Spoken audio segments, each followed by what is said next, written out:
his media attention is not an accident. He doesn't go out there and say, let's see what happens. He's very intentional about how he gets his attention. Now, every one of you in this room is running a business of some sort or involved in a business in some sort. And I'm going to bet you any money, you've got a marketing plan, probably. You'll certainly have budgets and finance plans. You've probably got business continuity and disaster recovery plans. You've probably got a HR plan or a strategy. How many of you have got a plan for how to deal with the media as well? Media attention requires a plan. You need to be ready for all of these things. So I'll give you a really great example. My friend's daughter was proposed to a couple of years ago. They're now married. Super romantic proposal. The guy did it in a VR studio, virtual reality studio. So I don't know if any of you remember this, but it made all the morning news programs one week. He got down on one knee in virtual reality and proposed to his girlfriend. She said yes. Because it was in a virtual reality studio, the whole thing was filmed. The virtual reality studio operators were ready for this. They put together a PR program. They hit all the mainstream media. These guys, this young couple, on the day after they got engaged, were on every radio station in Melbourne. They're on every national breakfast TV show in the country. And they had coverage for about 3 days, and it was a lot of coverage. They probably did 50 pieces of media in 3 days. It was like from morning till night. They're on everything. Those opportunities are rare, but you've got to be ready. So if you've got a piece of news, be ready, be available, and be prepared to drop whatever you're doing, because those moments don't happen often. Lightning doesn't strike more than once in one place. No take-backs in the media. You say something goofy, it's there.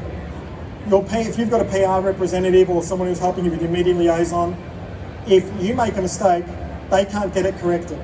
If you say something about earnings or competitors or whatever, and you can't get that taken back. Once it's on the record, it's there forever.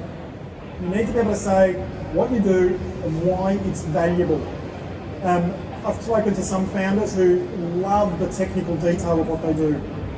You know, one founder who's making an automotive product could tell me in excruciating detail how he sourced the leather for the seats and how he made the padding.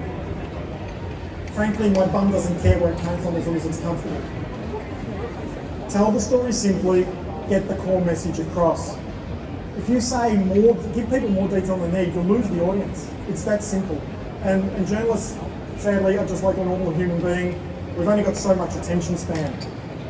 We're slightly better than goldfish, not as good as ex-wives. It's not just about facts. All of you are experts in what you do and could probably hit me with 1 million facts about what you do in great detail. They're not the story. They're the bit that help the story, but they're not the story. But you've got to get them right. Because if you get your facts wrong, your credibility gets shot. So know your facts, but have a narrative or a story. This is a guy that's broken into a house and squatted. Lives in a house. Now that's a very specific story. Break and enter, squatting, theft probably of food, maybe other stuff. Or I can tell you about Goldilocks and the Three Bears, who was a little girl that squatted in someone's house and stole their food and slept in their beds. It's the same story. It's just how I present it. So I can tell you a story about break and enter, I can tell you Goldilocks.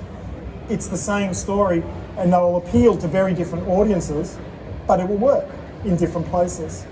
Fewer writers, faster cycles, and people need more stories. If we're publishing every 30 minutes, that's a new thing. Someone's got to have an idea every half hour.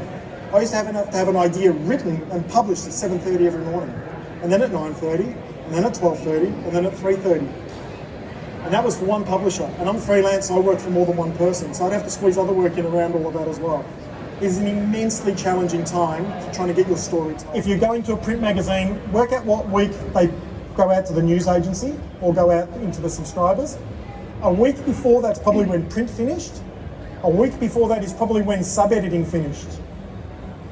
Which means about 2 weeks before that is when the story got written. That's the deadline you've got to be ready for. Sending them a thing saying, I know the magazine's going out next week, can you squeeze me in? Is not going to work. On the other hand, for online, you can pretty much hit anyone anytime and they'll fit you into their schedule. But if you want a particular story to go at a particular time, for example, some publishers will do a feature story in the middle of the day so people can read it over lunch. Make sure you get them the day before because those stories don't get written in 10 minutes. they get written in over a day or 2 days or a week. So if you've got something that's big, give people plenty of lead time so that they can get that right.